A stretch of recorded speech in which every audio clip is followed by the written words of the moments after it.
Hi, everybody. It's Christina Quick. Great to see you guys. Welcome back to another episode of Monday Magic in Marketing. And this is actually going to be a really exciting episode because we are on the final episode of season two, which I think is just phenomenal. I've had a lot of fun putting this particular season together. I feel like, you know, looking back, I feel like the first season, I had to really get down back to basics, right? I got back to basics, and we talked a lot about how to actually set up a business and how to frame it, what kind of business models might be good for everybody, depending on like what you want out of the business that you're putting together. We also talked about things like coming up with your signature session and these core things, these core foundational things that you need to have what these working parts within your business. And I feel like season 2 has been such a fun season because we got to talk a little bit about things outside of just the not just the theory of business, but the specific mindsets that we need to cultivate, the point of views, right? The way that we look at things, especially coming into business, it can be so small and so kind of narrow-minded, not in like a negative way, but just like not having a lot of experience looking at it. And so I feel like for a lot of us, when we're in that phase, when we're kind of going through the motions, setting up these individual components of our business that are all of these little, working, moving parts that kind of contribute to the overall, it feels like not a lot is happening, but really a lot is happening on an internal level, right? Because you're learning so much so quickly. You're almost learning in like a quantum way.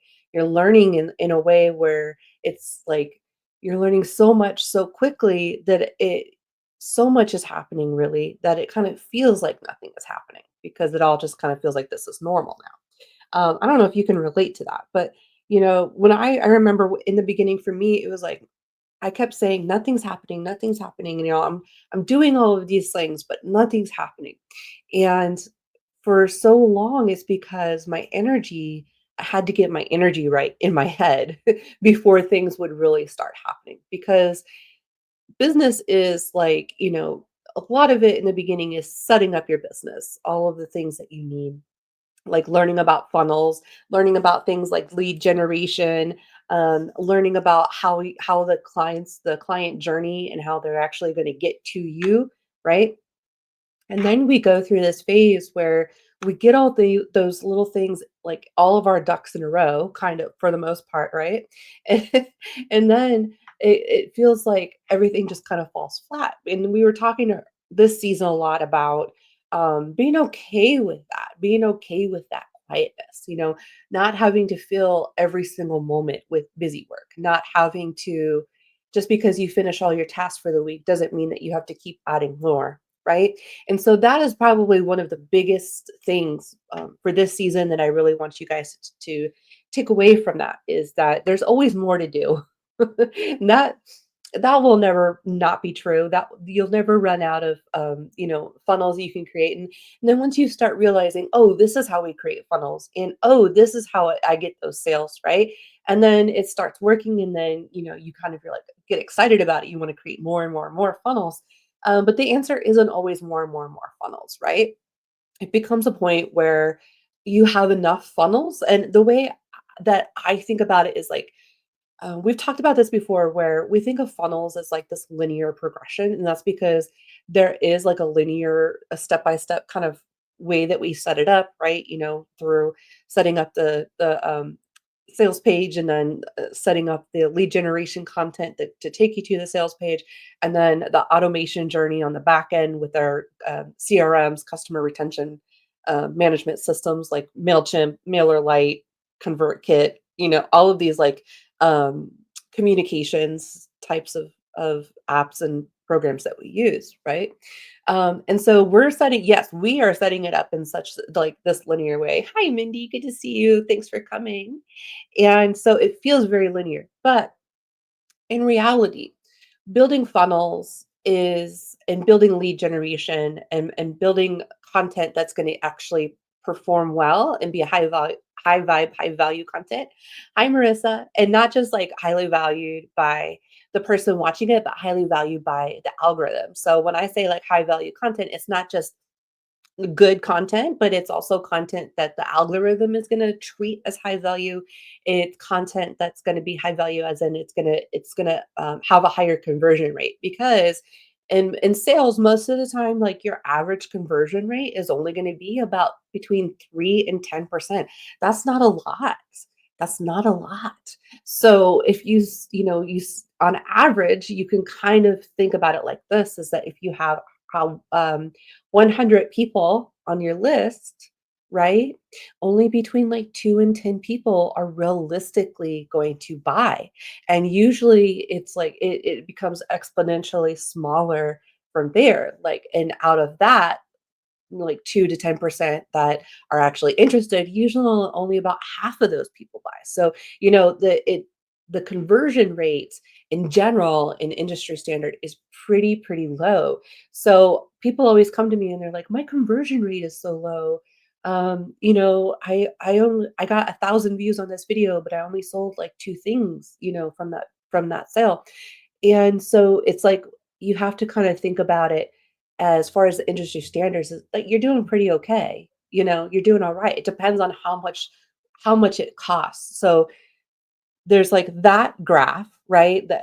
Or that graph, it goes down that way, right? From lots to little. And then you have another graph that you have to also super over. And maybe one day I'll make these graphs and I'll be like, okay, this is the sweet spot and this is the sweet spot, which I already have it in my head pretty much as 25, 50, and $100 at those price points, right? So it also depends on like how much you're asking for the thing. So if you're selling something for $5, well, your conversion rate's probably going to go up because the risk of investing in a $5 product and not being happy about it is pretty low. So your conversion rate on a $5 product might be more like 20 to 30%, right? And so the higher priced, the higher the risk. And so on the client side, right? Like they're taking a risk. Maybe this will be something that's beneficial to me. Maybe it won't be something that's beneficial to me, and how much of a risk am I willing to invest in this? And we're talking about like cold leads too, retargeting people that have already invested in your business. That's kind of like its own separate thing. You've already built up that trust. What I'm really talking about here is cold leads, or lukewarm leads. And so if you charge, say, $100 or $200 or $300 or $1,000 for the thing that you're pitching, that conversion rate is going to go down exponentially, right? And so what are some things that we can do to kind of help this process along? Well, it has a lot to do with how we decide to show up in our industry, right? And that's kind of be what we're going to talk about today. Probably the most important thing that you'll ever do in your business is step into a leadership role within your industry, right? And so being able to command those higher prices and get those higher conversion rates and being able to kind of step away from your business, allowing those funnels to kind of do their work. And really quick, let me just finish my thought on what I was thinking about with those funnels. I was saying everybody thinks it's like a linear thing. In reality, funnels are more like an octopus, right? At the center of it is us and our offerings, our coaching, our products, our, the basically your website, your core way that people connect with you, purchase with you, stay up to date with you is usually your website, right? Whether that's like your school platform, that could be like Thinkific, Kajabi, that could be Teachable, those sorts of things. Or maybe you are on Patreon, or maybe you are on OnlyFans, or maybe you're on, some other kind of course platform, or maybe you have your own WordPress website, or maybe you have a couple different ones and they're all kind of interlinked, hyperlinked together, which is totally okay. But you want to think of funnels more of like an octopus, where you have these little tentacles that come off of the octopus, and that is a funnel. And then you have another little arm, and that's a funnel. And these funnels, are out there trying to catch leads and bring them to the center, which is your offerings. And so thinking about funnels in a way like that, I think is more helpful than thinking about, okay, we set up this one funnel and it's perfect, but it doesn't have a huge conversion rate. Okay, so what happens at that point? Well, it has a lot to do with you stepping into a leadership role in your industry, and that could be different for each of us. So sometimes there's, psychics that are watching this. Sometimes there's tarot readers that are watching this. Sometimes there is yoga instructors that are watching this, and basically the health and wellness field. Marissa says, Marissa, how do you balance leadership with niching if you can't or don't want to help everyone be a good and be a generalist? Do you read conversion data differently? Okay, so that's a good question. So what it's going to look like is, typically speaking, um, is being an industry disruptor, right? And really kind of leaning into that polarization. So polarization is a topic that we've talked about kind of on and off in the podcast. Polarization is something that I talk about in more depth in the Mystic to Mentor, the Market Yourself as a Spiritual Life Coach program. Talk about it in there. I also talk about it in Lux Light Worker in a little bit more detail and give a little bit more detail on like how to actually do that. But this is when you consider yourself to be um, going beyond polarization. Is like the next level of polarization, because polarization in and of itself is really like low vibe, and we use it as a tool to stir up the pot, right? We use it as a tool to generate energy. So what would polarization be? Polarization would be releasing content that is unpopular, or maybe critical, or possibly an opinion piece, right? Or it could be altruistic in some way where it's based on this ideal that everyone should live up to. And polarization is a piece of content in basically that makes people feel in a polarized way. It what it really does is it helps kind of separate and weed out people who maybe don't take a lot of action when they visit your content, right? And so in a way, it can be calling people out on things. It can be talking critically of other people in the industry. It could be talking critically of certain practices within the industry, right? And so balancing leadership with niching. So you're always going to have your people, your vehicle, right? So your niche is your vehicle in which you are disrupting the industry. You're a pattern disruptor. So, for example, for me, Psychic Hotline School is my industry disruptor.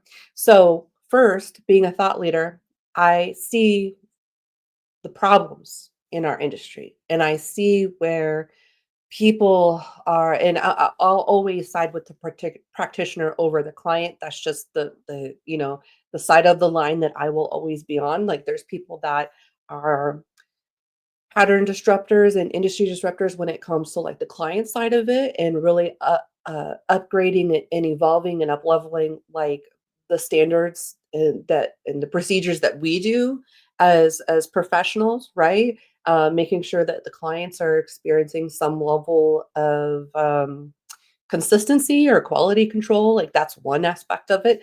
But for me, my what I really saw was, I saw this issue, and you're probably all going to roll your eyes and laugh because you've seen it too, is where there's this idea, and it's usually white new age ladies and that are perpetuating it, that you have to be born psychic, or that you have to be born within, you have to um, train within a psychic lineage or a magical lineage, or like Reiki, and I'm not trying to offend anybody. I'm just trying to get you to think critically about this, right?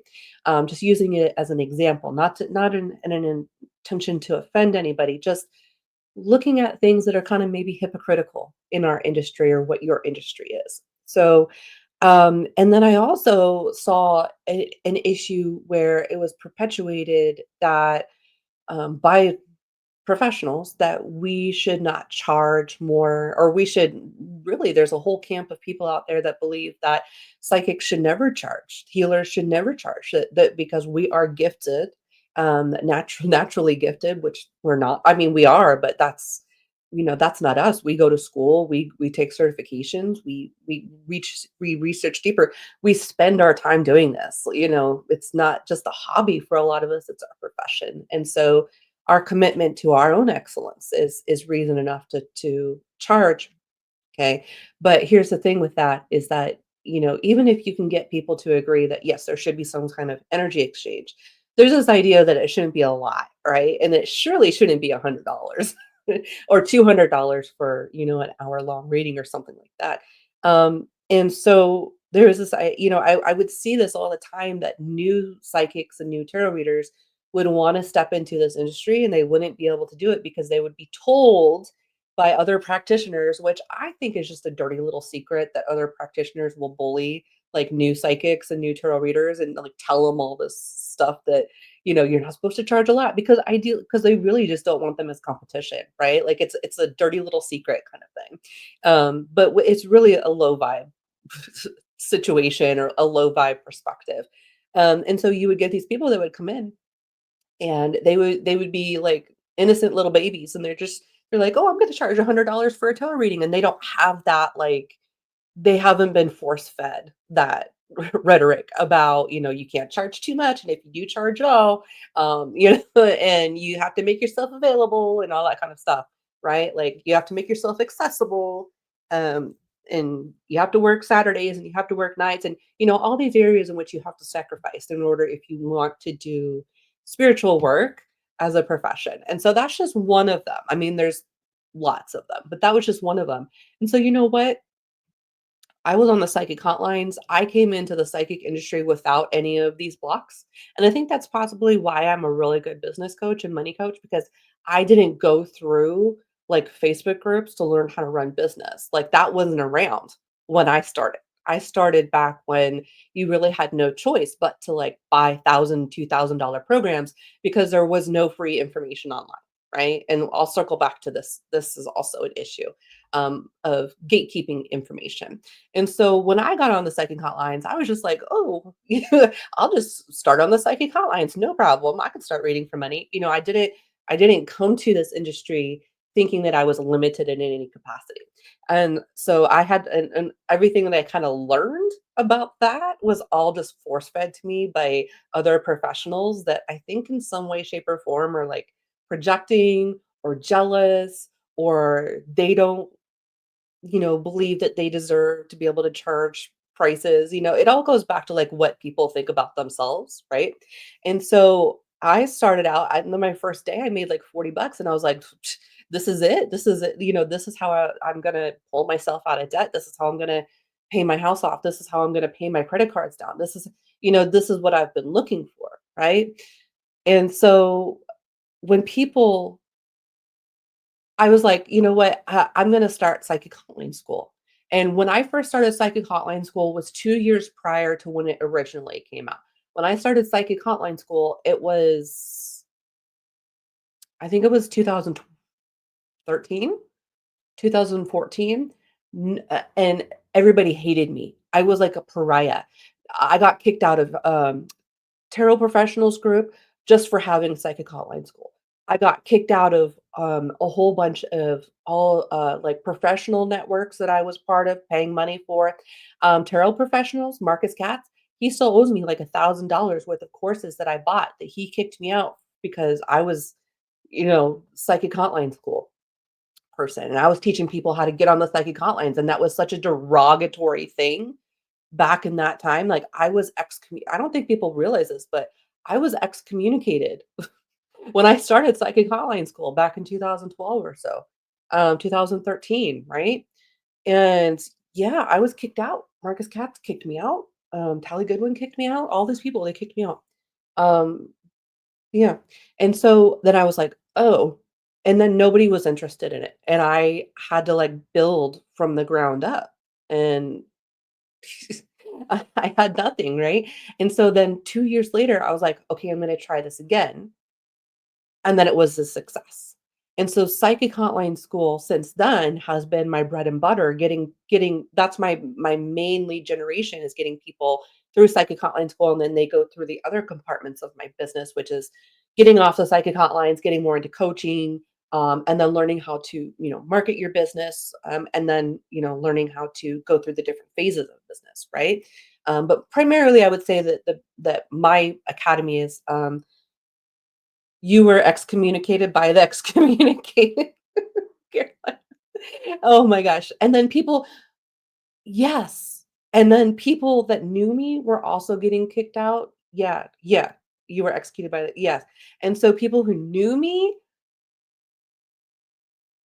yeah, all because I had the guts to say, "Yeah, you can go on and you can charge whatever you want." And psychic hotlines aren't unethical as long as you are ethical, right? Like, yeah, obviously there's problems. And so that's what I mean by being a pattern disruptor, being an industry disruptor. So when I started psychic hotline school, I didn't realize that COVID was coming and that by COVID we would have expanded to 8,000 students in psychic hotline school. And I didn't realize at the time that, I would be able to help people, particularly marginalized people, people of color, people without economic opportunities in their area, people with disabilities, LGBT people, single parents, people who are going through sober living. Like these are the people that are attracted to this kind of work, right? And so I didn't realize that I was ungatekeeping. I was blowing the doors off the gate and allowing these people to come in and be able to be financially independent. And when you're a thought leader, if you haven't given this much thought, um, being a thought leader is one, how you become infamous, but it's also how you become someone that is the go-to expert in your field, right? That's how you become someone who can command 200, $400 an hour, $1,000 an hour, whatever it is that you want to charge, right? So being brave enough, I suppose, and that's part of my problem is I've always been a little too brave. And it's always gotten me into a little bit of trouble, but it's always kind of worked out in the end. I tend to be kind of like I tend to be one of those people that's like, I'm just going to do it anyway and just see what happens. And, let's just see how it goes. And I think I've always been like that. But I understand that it's, like, really scary to be a thought leader, right? So being a thought leader is really about challenging negative stereotypes in your industry. So I would encourage you to get out a piece of paper and a pen or a pencil, or get out your phone, or however you take notes, right? And anytime that you guys are in Facebook groups and you're reading through the posts and reading, and we see it all the time. There's like that one really mean person, that Karen, that tarot Karen or witchy Karen that's like, no, you can't do this. You can't do that. You're not supposed to do that. Instead of fighting with that Karen, write down the problem that you see, write down the projection that you see, and start taking note and notice of all of these little microaggressions that are in our industry, and look at the ones that you have personally overcome and surpassed. Look at the ones that you have personally conquered. Look at the ones where actually you have life experience and the credibility to say, actually, no, that's not how this is. And you can do whatever you want, because one of the sexiest marketing messages that you'll ever be able to cultivate in your messaging is, no, actually, you can do that. Maybe other people have told you you can't, but you can, right? Because everybody wants permission. Everybody wants to be given permission to do the thing and to go against the grain, right? And it's not about like just being a rebel just to be a rebel. It's really about, if you're gonna rise to the of being a thought leader, a light leader in your industry, it does mean that you will be a magnet for negativity. It does mean that you will be a magnet for bullying. It does mean that you will, be kicked out of certain social cliques and you will be kicked out of certain professional circles and things like that. And those things never feel good. Like that doesn't ever feel good. But I promise you that it's a good thing because you have to be removed from those people that tell you that are going to be trying to weigh you down, like attaching to you parasitically, right? And they're going to be weighing you down. You're going to be like, why can't I get any movement? Why can't I get any progress with this? You have to be around people that believe in your vision. And if they don't like believe in your vision, like as like a personal thing, that they at least support you and they at least cheer you on for being brave enough to have a vision. How many of you are brave enough to even have a vision of what our industry might be like if we didn't face certain challenges, if we didn't face certain obstacles, if we didn't face certain projections and limiting mindsets that are kind of like perpetuated by low vibe people, right? Most things Mindy says that you think are limiting beliefs. Don't think what if, think how I will. Or how will I? Yeah. Marissa says there's a traditional shaman who stopped talking to me online because we disagreed about distant healing. But then everyone got in Zoom during the pandemic and distant work was okay. Isn't it funny? And I feel like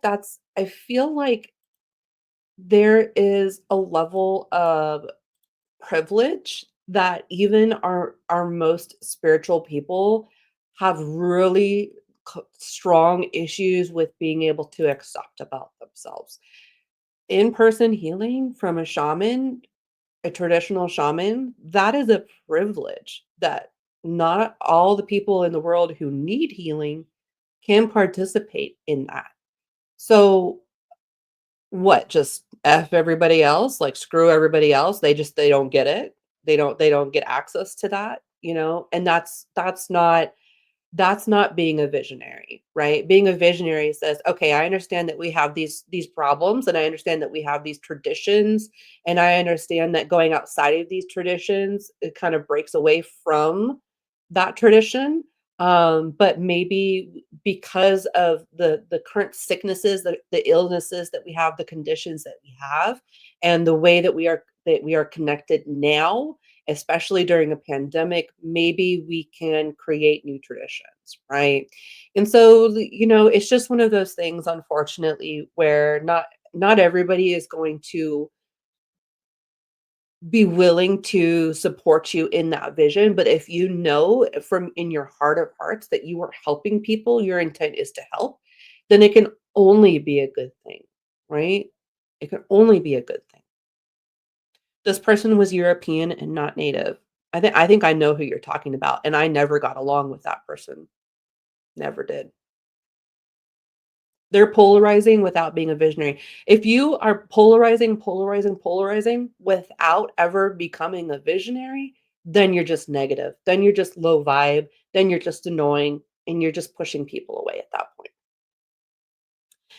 Mindy says, I lived in Mexico during the lockdowns and nothing changed for me other than the mask thing. So it's always interesting to see what you guys threw to. Oh my gosh.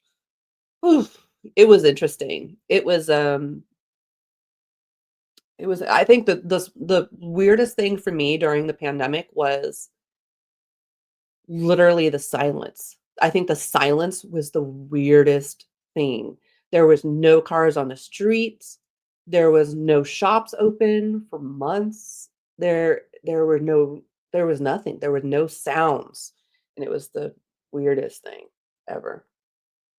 Um, oh, and so, also being a visionary really has a lot to do with some people are so addicted to competition in this industry because some people had to have had all their lives to fight for everything they've ever had. And all they know is fighting. All they know is trying to micromanage and over control the things that they have because that's the only way that they've ever been able to have something, right?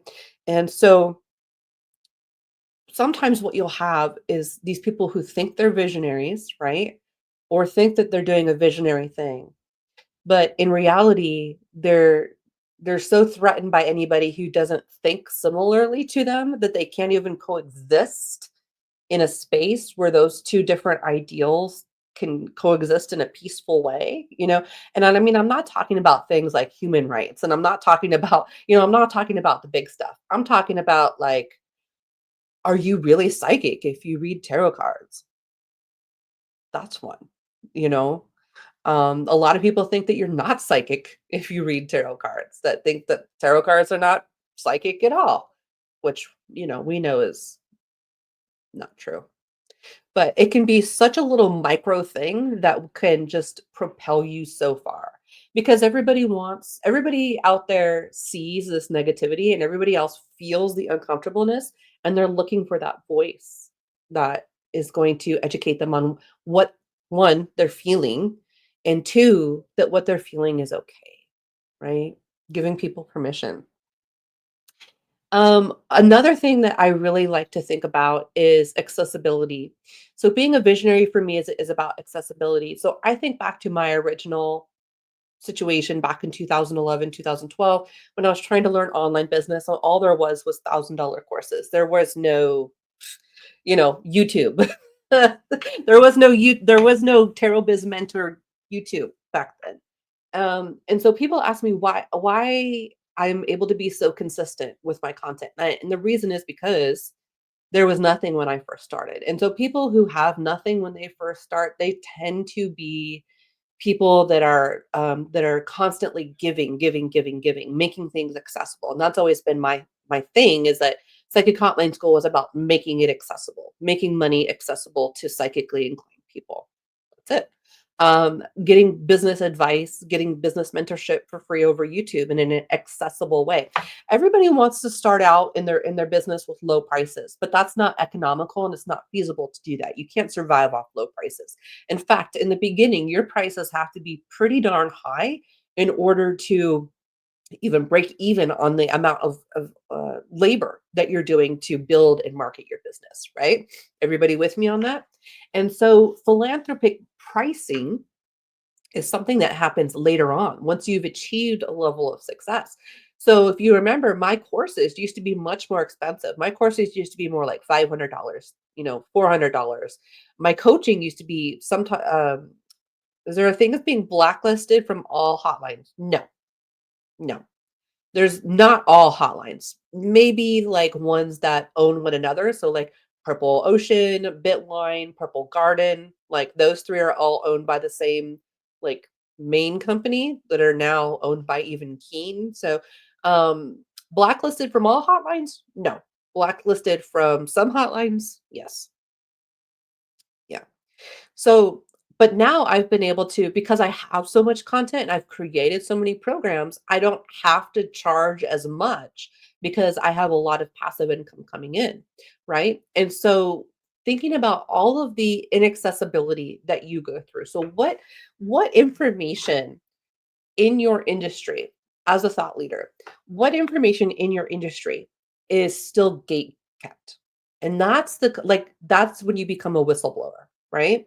So becoming a whistleblower, pattern disruption, industry disruptor, what that means is seeing where there is a veil over much needed information, right? Whether that's to lift people out of poverty, like what I've been working on, whether that's you're a healer and so that's bringing healing to people that would otherwise not be able to access it, whether you're a psychic development mentor so you help other people awaken to their psychic abilities and heal themselves, right? People that would otherwise be spending years and years and years in psychotherapy or on medication, stuff like that, that really they just need to do some shadow work and reframe their mind so that their therapy can work better, right? Finding those areas where you know that there's an issue and that you see that if we could just if we could just tweak this one little issue, how much better the world would be. And so I want you to, as we move into this year, 2025, as I leave you guys off on this, this last episode of season 2, is that I really want you to think about how you guys can be people who change the system, people who make the system better, people who are brave enough to say, um, I realize this is not going to get me any brownie points. Like I realize that this is going to very seriously harm my ability to be liked by everybody, right? And that's okay. It's okay. And really, actually, I don't need their approval. I don't need their appraisal of me. I don't need their validation of me. I don't need to fit into their tradition. I don't need to adhere to, their rules about, I don't need to parrot the stuff that they say, the jargon that they say that I don't really even agree or understand with anyway, you know? And thinking how we can attract people who feel the same way. And so whether your niche, and this is a good one too, because Marissa, we talked about this years ago. And isn't it funny how we go like full circle? Um, when we talked about not all people are going to become clients. Some people will become your disciples. Some people will become the people that go out and they talk about you and they revere you, they respect you, and they refer people to you, right? But maybe not necessarily clients. And so becoming a visionary also means that we have to see beyond just the monetary value, right? We move beyond just the idea of the monetary value of what working with someone in some capacity could offer, right? It's all good energy. It all goes into the good energy bank. And I feel like whether it's financial money or energetic money, meaning people who make you believe in goodness again, people who inspire you, people who push you to go to that next level, that push you to re-examine your beliefs around what it is that you do and how you help people and see an even bigger vision, right? And that's how you find your next big adventure. That's how you find the next big thing that's going to help you stand out, that's going to help you align your business with a movement or a cause, something that's very, very important to you, right? And how you become a thought leader. Mm. Marissa says, yes, I've seen this happen. It's funny, Christine says, I just recorded a video about red flags in readings and healing sessions of some of the info that doesn't get mentioned very often. And I had to work through a lot of personal resistance to hitting the publish button because, yeah, because people are going to be called out, right? They're going to be called out. And that's going to be uncomfortable for those people. And so what they do is they'll lash out. And it's going to be a little bit polarizing. But what it's going to do is it's going to push what I call revolving door people. So and there's nothing wrong with revolving door people. Revolving door people are wonderful because they will come in and they'll say hi, they'll give you a little bit of their energy and then they're back out, right? Sometimes they'll buy, sometimes they won't, but basically they're people that come in and check on you all the time and things like that. But maybe they aren't very committed to your business, meaning maybe they don't even really tell a lot of people about you. They just like to come in and get their hit of, your energy and then they're out the door. Polarizing content or content that we know is going to initiate some kind of response is perfect for getting revolving door people to either start taking action or to get them to start, psychic siphoning off of other people and not us, right? So you're also going to see that the people that agree with you, they're gonna like that have also maybe not agree with you. The people that also see these problems, that they also recognize and understand that these are potential problems, they're gonna be so charmed by your honesty, and they're gonna be so be so impressed by your ability to speak up for that and to advocate for that. Being an advocate is one of the hardest things that we all kind of realize that we have to be an advocate for ourselves, right? So we all realize, okay, I have to be the advocate for myself. I have to fix my energy. I have to fix um, my shadows. I have to fix my projections. I have to fix my mental health. I have to fix my boundaries. I have to fix all these things. And we become an advocate for ourselves. And then we become, as a thought leader, an advocate for other people and an advocate for injustices or things that shouldn't be taking place within our industry. And so Christine, I am very, very proud of you, very, very proud of you. I know it's scary and I know you're going to be like, I'm going to piss someone off today, but actually it can kind of turn into a fun game, right? um you know Okay, let's piss people off.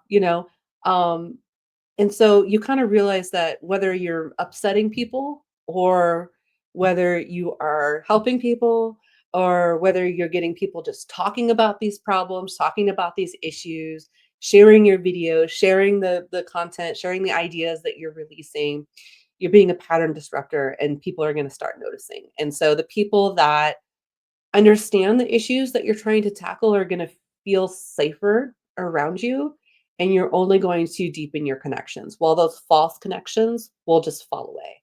And they might, they might go out in like flames of glory, but it's okay, just enjoy the fireworks and then, move on with your life. And it just becomes it's so much easier as you continue to do this. But, my only thing is that the one thing I'll leave you off with today is that balance your polarization and your visionary with also your compassion and your tenderness and your gentleness, because if you are a visionary but you don't have a good bedside manner, then you're just a tyrant, right? So make sure that you are, staying in your values, staying in your own ethics, staying in your own morals, and staying in who you are. And don't let industry disruption like overtake you, because it can get really really addicting, because then you start realizing that, oh, people are listening to me, and then you feel like, oh, I've got to fight with everybody that disagrees with me, because you're almost in a way like inviting conflict into your business. But that's on us, that's our self-discipline to put the content out there, sit with it, be the advocate, and then not feel like we constantly have to prove our point, not like we constantly have to like defend ourselves, right? Because then you're not really being a visionary at that point, right? And so it's really about, I want everybody to think about, as we wrap up this season, I want everybody to think about, what is the legacy? We live in such a really unique time that we are going to be recorded on the internet forever, right? Especially those of us who market online, who do videos and things like that. By the time I'm 80, hopefully maybe I'll have like 5,000 videos. I don't know. Those things are going to survive me. We put things out on the internet. There's no getting rid of it. Not really. There's no such thing as getting rid of things on the internet. Not really, really. And so um that your stuff's going to survive you, right? Your content is going to be out there well after you're gone. And so when you think about, do I really want to create a piece of content today? Or am I going to create a piece of content that's going to inspire people today? Think about, I always try to think about what happens when I'm not here, right? What happens when, God forbid, I ever get too ill or too sick or too old to create? What happens if I ever lose my voice? Whatever happens if I lose my hands? Whatever happens if I can't communicate anymore? I want to make sure that I've said everything I need to say. And so that's what really keeps me going. Is that I have a lot to say and you have a lot to say too. And I hope that you choose to be brave, and I hope that you choose to say it, because this life is short, this life is fleeting. Who knows, maybe our content will be the new Alexander Library, maybe this our content will be here several hundred years in the future, like we're still watching old videos from 100 years ago, at this point, and we still watch those, and there's value in that. So thinking about, what's the legacy I'm going to leave behind? What is it that I want people to know, no matter where in the timeline that we are, which timeline that we're in?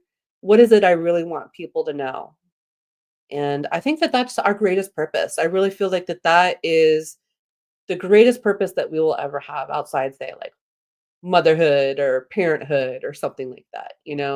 I really feel like that's purpose. Purpose is to leave something that's lasting, that's everlasting, something of value, making the world a considerably better place than when you left it, addressing challenges, addressing injustices, things like this.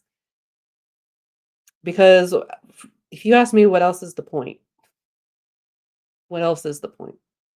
So I just want to say thank you for tuning in today and being with me here today. I know this is kind of like a heavy, deep thing, um, but it's really a lot of fun to start seeing how powerful that you really are, and that's what it really is. It comes down to is realizing how powerful you are, right? And how much change just one person can do. You're so welcome. I appreciate you too, Marissa. She says, thank you for this inspiring talk. So next season, we'll start picking back the podcast back up in November. So you guys are going to have all summer to work on your business. So what are you going to be doing? Releasing high value content, making connections, going on people's podcasts, signing up for telesummits, doing local speaking opportunities in your local areas, doing more in-person fairs. Yeah. Coming up with passive income, creating workshops, creating courses, finishing out those funnels that you started. Those are the things.